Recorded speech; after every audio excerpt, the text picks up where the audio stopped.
prospective residents of a housing development in southeast London will be advised to keep their windows shut because of high levels of pollution. Lewisham Council approved the project even though an air quality report found that nitrogen oxide was far above the legal limit, putting occupants' health at risk. The move's been described as disastrous by campaigners, as Katerina Vitozzi reports. Would you buy a flat in a place where you were warned not to open the window because the air outside was bad for you? Well, you might not buy it, but developers will build it. This site in South London has been approved for a new block of flats. It's next to a busy road. The air around it is unsafe. It seems sad that they're proposing to chop down the trees behind us, which are semi-mature and mature trees, which can actually filter quite a large amount of particulates in one of the most polluted areas of London.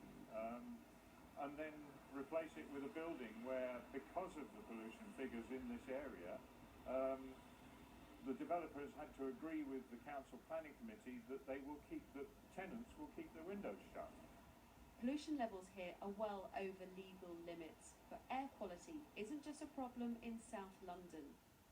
The World Health Organization says 44 out of 51 British towns and cities have bad air quality, with high levels of particulate in areas across the UK. There are 36,000 premature deaths a year linked to air pollution, and 2,091 schools, nurseries and higher education centres are within 150 metres of a road with illegal levels of nitrogen dioxide. Local authorities know this, but have to make a choice.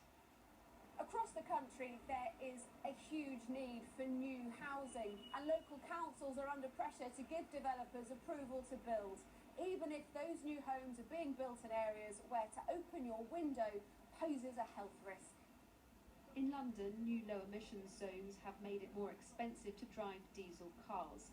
That might help cut dangerous emissions, but it's not a quick fix. The pressure on housing, both for local and for national government, is immense, and we need to find a suite of different solutions. Inevitably, that's going to involve some new homes being built on brownfield land, with the implications that has. Campaigners here say these flats are dangerous and that they shouldn't have to choose between safe air and a roof over their heads. Katerina Vitozzi, Sky News in South London. Well, that was news at 10. Coming up, we'll have the press preview, including